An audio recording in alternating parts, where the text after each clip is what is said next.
Pourquoi diviser par 0 est strictement interdit? 4 pirates qui trouvent un coffre au trésor contenant 24 pièces d'or. Les pirates veulent donc partager de manière équitable l'ensemble des pièces d'or contenues dans le coffre. Alors ici, c'est facile, on a 4 pirates, on doit distribuer 24 pièces d'or. On donne donc 6 pièces à chacun. 4 x 6 égale 24. Avec 3 pirates maintenant, on doit donner des pièces d'or à chaque pirate de manière à ce qu'on obtienne 24. Eh bien, 3 fois combien égale 24?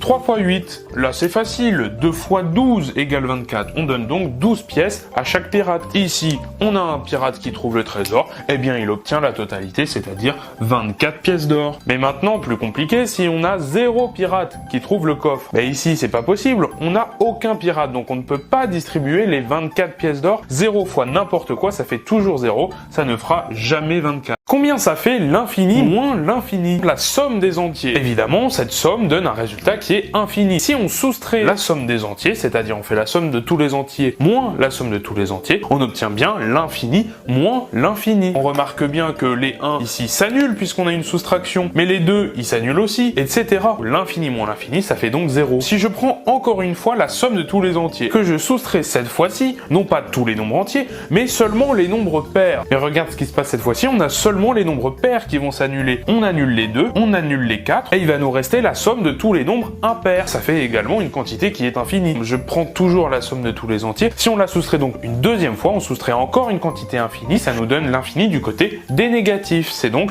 moins l'infini. Un dernier exemple. Je soustrais cette fois-ci la somme de tous les entiers sauf 1. Ici, on voit bien que tout va s'annuler sauf 1. Et à la fin, il nous reste que 1. Et donc, le résultat de l'infini moins l'infini dépend du contexte. Ce n'est donc pas défini. Pourquoi 2 plus 2 c'est égal à 2 fois 2 et c'est aussi égal à 2 puissance 2? Eh bien regarde, on va d'abord s'intéresser à x puissance n. Eh bien x puissance n c'est quoi? C'est tout simplement x qui est répété n fois dans une multiplication. X fois etc.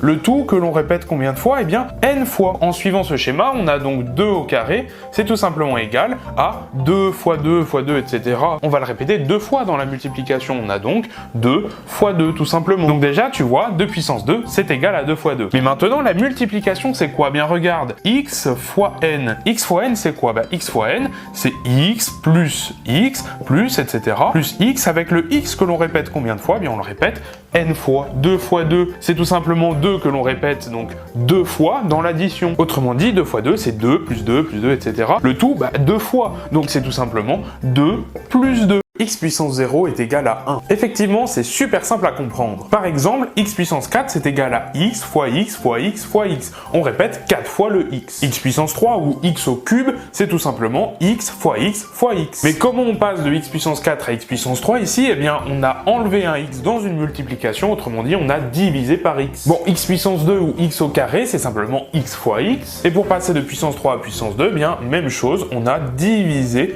par x. Bon x puissance 1 c'est simplement x, et donc pour passer de x carré à x, eh bien encore une fois, on a divisé par x. Mais alors x puissance 0 ça donne quoi? Eh bien on suit le même schéma, c'est-à-dire qu'on va encore diviser par x, et x divisé par x, c'est facile, ça donne 1. D'où ça vient le théorème de Pythagore? Pour la petite histoire, Pythagore voyageait souvent en Égypte et il rencontrait les architectes égyptiens qui construisaient les pyramides. Et Pythagore se demandait, mais oh là là, comment est-ce possible de construire des angles droits aussi parfaits? La technique des architectes était super simple, c'était simplement d'utiliser une corde comme celle-ci avec, regarde, des petits morceaux de ruban adhésif noir qui délimitent 12 intervalles réguliers. Et je vais demander à Alexis, mon assistant, si vous le voulez bien, de bien vouloir compter en partant du haut 5 intervalles. Donc vous en comptez 5. 1, 2, 3, 4, 5. Voilà, vous prenez exactement parfait. Et j'ai rien besoin de lui dire. Et de mon côté, je vais en compter 4 en bas. 1, 2, 3, 4.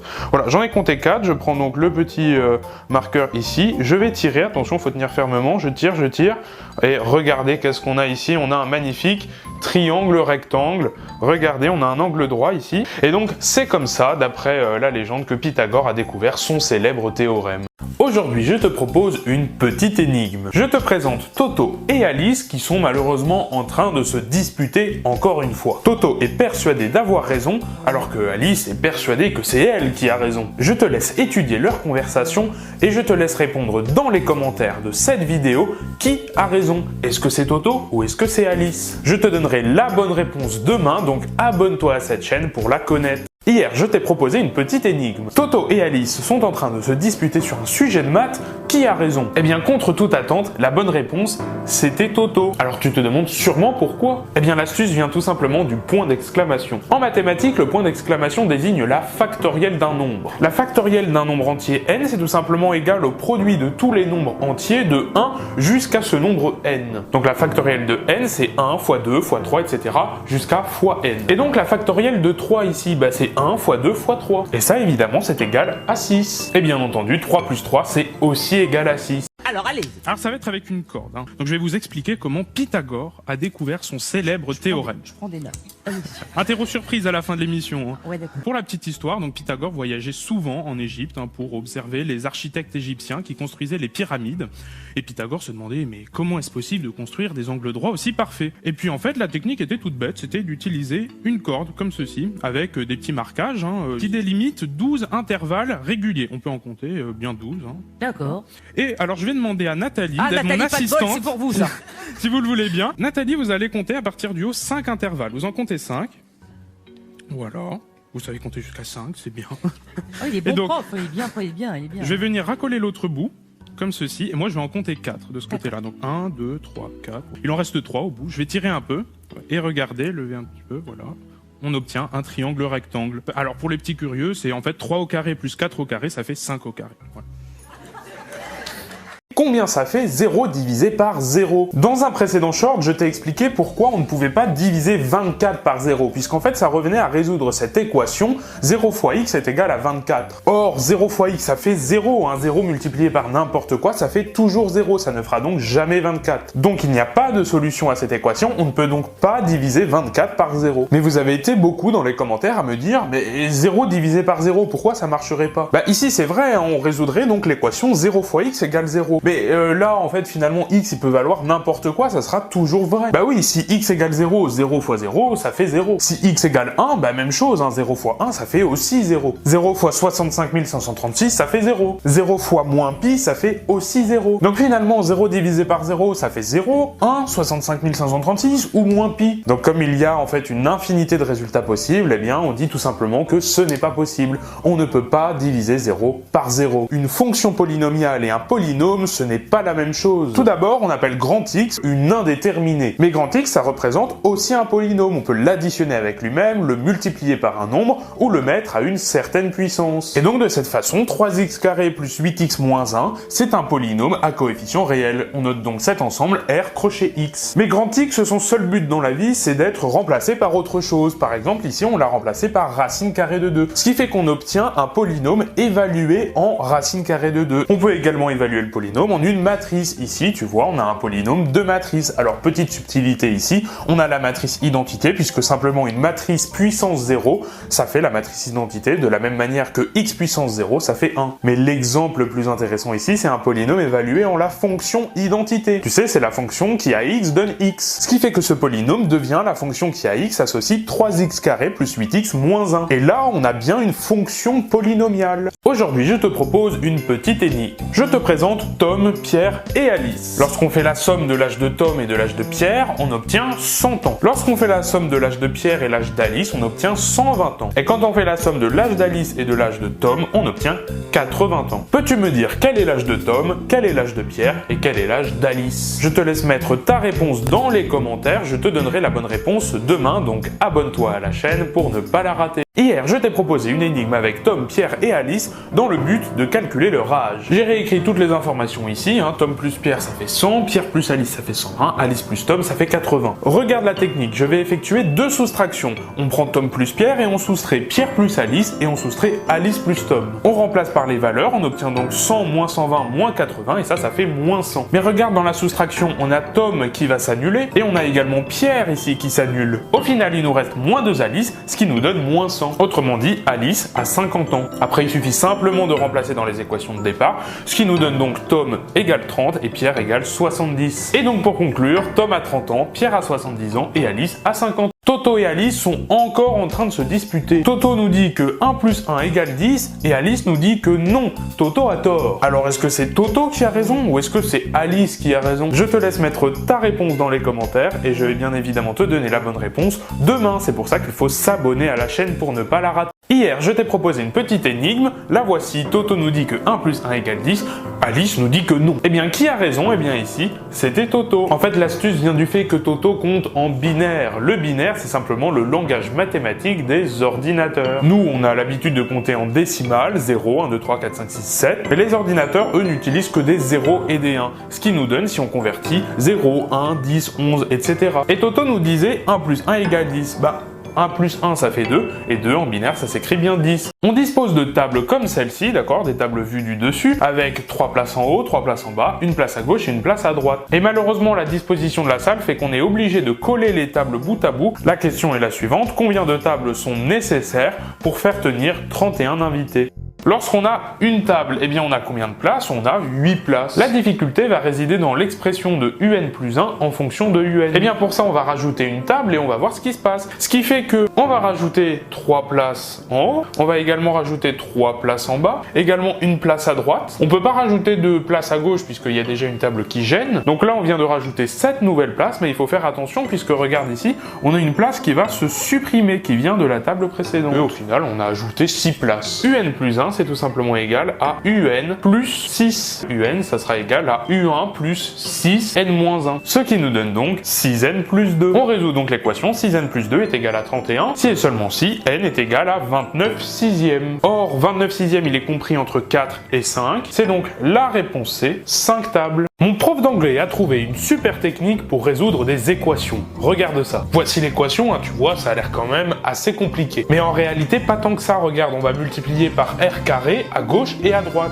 Une fois qu'on a ça, regarde, on a un logarithme. Qu'est-ce qu'on fait pour supprimer le logarithme? On utilise l'exponentielle. Bon, ici, on a encore une fraction. On va donc tout multiplier par m. Et là, regarde, on peut développer le r carré et puis réordonner aussi certains termes. Et voilà, joyeux Noël! Quel est le dernier chiffre de l'écriture décimale de 2023? C'est quoi cette question? C'est 3 évidemment. Non, attention, c'est pas 2023. Il y a un point d'exclamation ici, c'est la factorielle de 2023. Tu sais pas ce que c'est la factorielle? C'est très simple à comprendre. La factorielle de 2023, qui se note comme ça, c'est simplement égal à 1 fois 2 fois 3 fois etc. jusqu'à 2023. Alors du coup, comment on va répondre à cette question? Il y a quand même beaucoup de nombres. Oui, il y en a 2023. Mais c'est pas grave, regarde, derrière les pointillés, ici se cache en fait un fois 4 et un fois 5. Bon, je vais m'arrêter là. Et là, on a suffisamment d'informations, puisque regarde, on a un 2 et un 5. Et puis on n'a que des multiplications. Or, 2 fois 5, ça fait 10. Et lorsqu'on multiplie un nombre par 10, on rajoute simplement un 0 à la fin. Donc n'importe quel nombre qui est un multiple de 10 possède un 0 à la fin de son écriture décimale. Donc le dernier chiffre de l'écriture décimale de la factorielle de 2023, c'est 0. Bonne année! Quel est le dernier chiffre de 9 puissance 2023? Regarde, 9 puissance 0, ça fait quoi? Ça, tu le sais, un nombre à la puissance 0, ça fait toujours 1. 9 puissance 1, c'est simplement 9. 9 puissance 2 ou 9 au carré, ça, tu sais que ça fait 9 fois 9, ça fait 81. 9 puissance 3, en fait, pour calculer ça, tu vas prendre 81 et tu vas le multiplier par 9. Alors moi, j'ai un peu la flemme de le calculer, mais comme ce qui nous intéresse, nous, c'est le dernier chiffre, il suffit de prendre le dernier chiffre de 81 et de le multiplier par 9, tu sais, c'est comme ça que ça fonctionne, une multiplication. Donc le dernier chiffre de 9 puissance 3, ça va être un 9, puisque 1 fois 9, ça fait 9. Et pour 9 puissance 4, c'est pareil, tu vas prendre le dernier chiffre de 9 puissance 3, tu vas le multiplier par 9, 9 fois 9, ça fait 81, donc le dernier chiffre, ça va être un 1. Donc en fait, tu constates qu'ici, on a une alternance de 1 et de 9, lorsque la puissance est paire, on a un 1, et lorsque la puissance est impaire, on a un 9. Or, 2023, c'est un nombre impair, donc à la fin de 9 puissance 2023, il y aura un 9. Bonne année! La légende raconte que le mathématicien Carl Friedrich Gauss, lorsqu'il était élève, avait terminé un exercice plus rapidement que ses camarades. Du coup, pour l'occuper, son instituteur lui a proposé un petit exercice supplémentaire. Calcule-moi la somme de tous les entiers de 1 à 100. Autrement dit, calculer 1 plus 2 plus 3, etc. jusqu'à plus 100. En fait, Gauss aurait trouvé une technique super simple, c'est de réécrire la somme juste en dessous, mais avec les termes dans l'autre sens. C'est-à-dire qu'il va écrire d'abord, regarde, 100, puis après, il y aurait 99, le tout évidemment jusqu'à 1. Et en faisant la somme de tout ça, il obtient, regarde, ici il y a 101, 2 plus 99, ça fait 101 aussi. En fait, il n'y a que des 101. La question est de savoir combien il y en a. Bah ici, c'est facile, il y en a 100. Sauf qu'attention, il a effectué l'addition 2 fois, donc il faut tout diviser par 2. Ce qui donne 5050. Donc en généralisant cette formule avec d'autres nombres que 100, on obtient n facteur de n plus 1 sur 2. Pourquoi diviser par 0 est strictement interdit, épisode 2. Comme dans mon premier short, on va prendre un coffre trésor avec 24 pièces d'or et des pirates qui trouvent le trésor et qui vont se partager le contenu du coffre. Mais en fait, quand on fait une division, eh bien, on effectue plusieurs soustractions. Effectivement, on va procéder étape par étape. On va commencer par donner une pièce à chaque pirate. Donc ici, on va donner 4 pièces. Bon, deuxième étape, il nous reste que 20 pièces. On effectue encore une soustraction. 20 moins 4, 16, etc. jusqu'à ce qu'il ne reste plus rien dans le coffre. Et ici, combien de soustractions on a effectué? Il n'y a plus qu'à les compter, il y en a 6. Donc 24 divisé par 4, ça fait 6. Même chose avec 3 pirates, on commence déjà par donner une pièce à chacun, et ça jusqu'à ce qu'il ne reste plus rien dans le coffre, et on compte le nombre d'étapes, et bien ici, il y en a 8. Bon, t'as compris, avec 2 pirates et 1 pirate, c'est la même chose. Mais avec 0 pirate, ben ici, on va soustraire 0 à la première étape, il reste toujours 24 pièces d'or dans le coffre, on va encore soustraire 0, et en fait, on aura beau soustraire 0 à chaque étape, et bien il y aura toujours 24 pièces d'or dans le coffre. Impossible de le vider. C'est pourquoi on ne peut pas diviser par 0. Pourquoi on entend souvent cette rumeur qui nous dit que 1 est égal à 0,99999 jusqu'à l'infini? Eh bien, 1 tiers, tu sais très bien que c'est égal à 0,333 avec des 3 jusqu'à l'infini. Ensuite, regarde, je multiplie tout par 3. Je multiplie à gauche et aussi à droite pour garder l'égalité. Mais 3 fois 1 tiers, ça fait 1. Bah oui, par définition, puisqu'on a une multiplication par 3, puis une division par 3. Donc il y a tout qui s'annule, il nous reste seulement 1. Et 3 fois 0,33333, bah, pour calculer ça, il suffit de multiplier chaque décimale par 3. Bon, on commence par le 0, 0 fois 3, ça fait 0, on met la virgule, ensuite on a 3 fois 3, 3 fois 3, 9, 3 fois 3, 9 à nouveau, 3 fois 3, encore 9. Bon, puis comme il y a des 3 jusqu'à l'infini, bah ici, il y aura des 9 jusqu'à l'infini. Et voilà, on vient de montrer ici pourquoi 1 est égal à 0,999 jusqu'à l'infini. Et d'ailleurs, quand tu as des décimales qui se répètent comme ça à l'infini, tu peux le noter avec une petite barre comme ceci. Quelle est la différence entre le raisonnement par l'absurde et le raisonnement par contraposé? Pour démontrer une proposition par contraposé, il faut d'abord une implication. Par exemple, P implique Q. Eh bien, P implique Q, c'est équivalent à non Q implique non P. C'est la même chose. Et donc, pour faire un raisonnement par contraposé, eh bien, il faut tout retourner, tout inverser et montrer finalement l'implication que l'on appelle l'implication contraposée. Pour faire un raisonnement par l'absurde, en fait, il faut savoir que P est vrai. En fait, ici, on sait que P est vrai, ça c'est sûr, on en est convaincu, et on veut montrer qu'une autre proposition Q est vraie. Et le raisonnement par l'absurde consiste à montrer l'implication non Q implique non P. Et pour montrer l'implication non Q implique non P, bah en fait il suffit, comme on l'a dit tout à l'heure, de dire si on a non Q, alors on a non P. Donc en fait on suppose non Q, et on va montrer qu'on a nécessairement non P. Ce qui est absurde, on ne peut pas avoir non P, puisqu'on sait que P est vrai. Si non P est vrai, ça veut dire que P est fausse. Combien ça fait racine de 1 plus 2, racine de 1 plus 3, racine de 1 plus 4, racine de, etc. Bon, je vais te donner la réponse, en fait, c'est égal à 3. Pourquoi? Bah déjà, 3, c'est égal à racine carrée de 9. Mais 9, tu peux l'écrire 1 plus 8. Et 8, tu sais que ça fait 2 fois 4. Ensuite, 4, tu sais que c'est racine carrée de 16. Mais 16, c'est 1 plus 15. Et 15, c'est 3 fois 5. Mais 5, c'est racine de 25. Et 25, c'est 1 plus 24. Et 24, c'est 4 fois 6. 6, c'est racine de 36. Bon, bref, je m'arrête là, je mets 3 petits points, puisque tu peux continuer comme ça jusqu'à l'infini. Et donc tu vois, en remontant les égalités, eh bien on obtient bien 3. Salut, aujourd'hui je te propose une petite énigme super facile, je suis sûr que tu vas trouver en moins de 5 secondes. Mon énigme, la voici. Quel est le seul angle entre moins 1 et 1 dont le sinus vaut pi? Si tu connais tes formules de trigonométrie, tu es censé me répondre directement. Je te laisse mettre ta réponse dans les commentaires et je te donnerai la réponse demain. En attendant, abonne-toi à la chaîne pour ne pas rater la réponse. Hier, je t'ai proposé une petite énigme, je t'ai demandé quel était le seul angle entre moins 1 et 1 dont le sinus valait pi. Et évidemment, c'était un piège. Il n'y a pas d'angle entre moins 1 et 1 dont le sinus vaut pi. Pourquoi? Voici le cercle qu'on appelle le cercle trigonométrique, c'est un cercle de rayon 1. En rouge, je t'ai représenté des angles. Par exemple ici, je t'ai représenté un angle de 45 degrés, et en radians, si tu convertis, ça fait pi sur 4 radians. En trigonométrie, on s'intéresse au point d'intersection entre, regarde, cette droite et le cercle, et le sinus de l'angle, eh bien ça correspond à l'ordonnée, d'accord, de ce point. Et je t'ai demandé quel était le seul angle entre moins 1 et 1 dont le sinus valait pi. Mais le sinus, s'il se lit sur l'axe des ordonnées, eh bien le sinus sera toujours compris entre moins 1 et 1. Bah oui, puisque l'ordonnée de ce point-là, c'est quoi? Bah c'est moins 1, et l'ordonnée de ce point-là, bah c'est 1, puisque, évidemment, le rayon du cercle est égal à 1. Donc le sinus d'un angle ne vaudra jamais pi. J'espère que t'es pas tombé dans le panneau. Dans l'un de mes derniers shorts, je t'ai expliqué pourquoi 1 était égal à 0,999, etc. avec une infinité de 9. Et j'ai reçu des commentaires qui m'ont dit c'est pas possible puisque 1 c'est un nombre fini et 0,999, etc.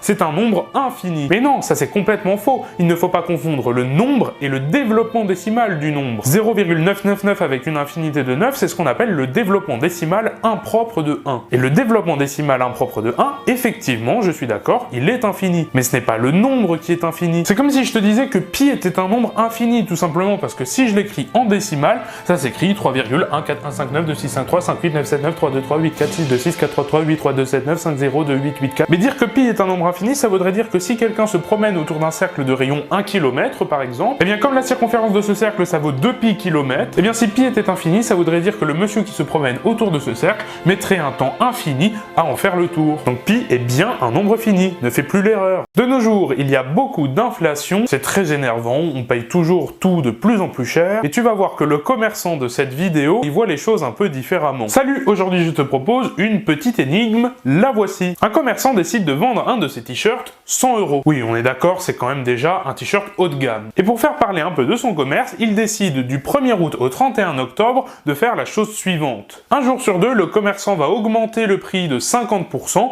et puis le lendemain, il va réduire le prix de 50%. C'est-à-dire que le 1er août, il augmente le prix du t-shirt de 50%, sachant qu'il était de base à 100 €. Le 2 août, il réduit le prix de 50%. Le 3 août, il réaugmente de 50%, etc. Et le 31 octobre, il décide d'arrondir le prix au centime près. Au 31 octobre, quel est le prix final du t-shirt? Je te laisse mettre ta réponse dans les commentaires et je te donnerai la réponse demain. Donc abonne-toi à cette chaîne pour ne pas la rater. Hier, je t'ai proposé une petite énigme. C'était l'histoire d'un commerçant qui vendait son t-shirt 100 € et du 1er août au 31 octobre, un jour, il augmentait le prix du t-shirt de 50% et le jour suivant, il réduisait le prix de 50%. Le 31 octobre, il arrondit le prix au centime d'euro près. Quel est le prix final du t-shirt? On est tenté de dire que si on fait une augmentation de 50% puis ensuite on réduit de 50%, bah c'est comme si on n'avait rien fait. Mais c'est faux parce qu'entre-temps, le prix a changé. Donc au deuxième jour, on n'enlève pas 50% de 100 €, mais de 150 € puisque le prix a été augmenté. Donc il faut effectuer des multiplications comme ceci.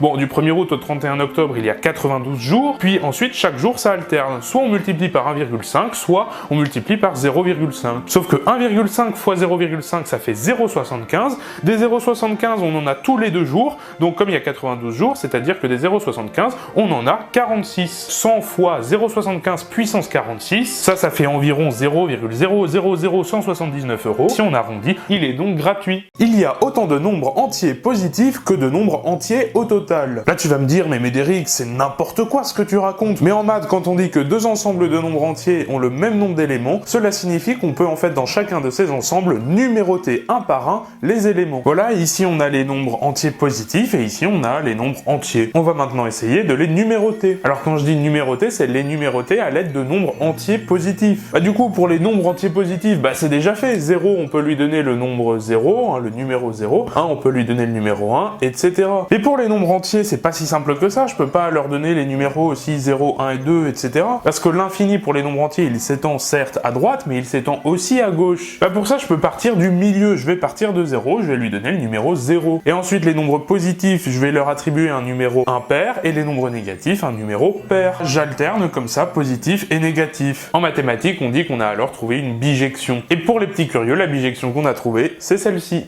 Aujourd'hui, on va résoudre cette petite équation. Tout d'abord, 3x, je peux l'écrire x plus 2x, 2x, je peux l'écrire x plus x. Et ensuite, par propriété sur l'exponentielle, je peux sortir un exponentiel x à gauche comme à droite. À droite, je peux donc factoriser par exponentiel x. Et regarde, on a du exponentiel x à gauche et à droite. Exponentiel 2x, je peux l'écrire exponentiel x au carré. Et en faisant un changement de variable, c'est-à-dire en remplaçant exponentiel x par y, eh bien on tombe sur une équation du second degré. Avec la technique du discriminant, on trouve comme solution 1 plus racine de 5 sur 2 et 1 moins racine racine de 5 sur 2, une exponentielle, tu sais que c'est toujours positif. Sauf que 1 moins racine de 5 sur 2, bah ça c'est négatif, racine de 5 il est plus grand que 1. Donc la deuxième solution, y2 ici, on n'en veut pas. On va prendre donc que la première solution. Sauf que nous, notre inconnu c'était x, donc il faudrait écrire x en fonction de y. Bah si y c'est l'exponentielle de x c'est le logarithme népérien ln de y. Et enfin, par propriété sur le logarithme, on a déduit que notre unique solution c'était x égale ln de 1 plus racine de 5 moins ln de 2.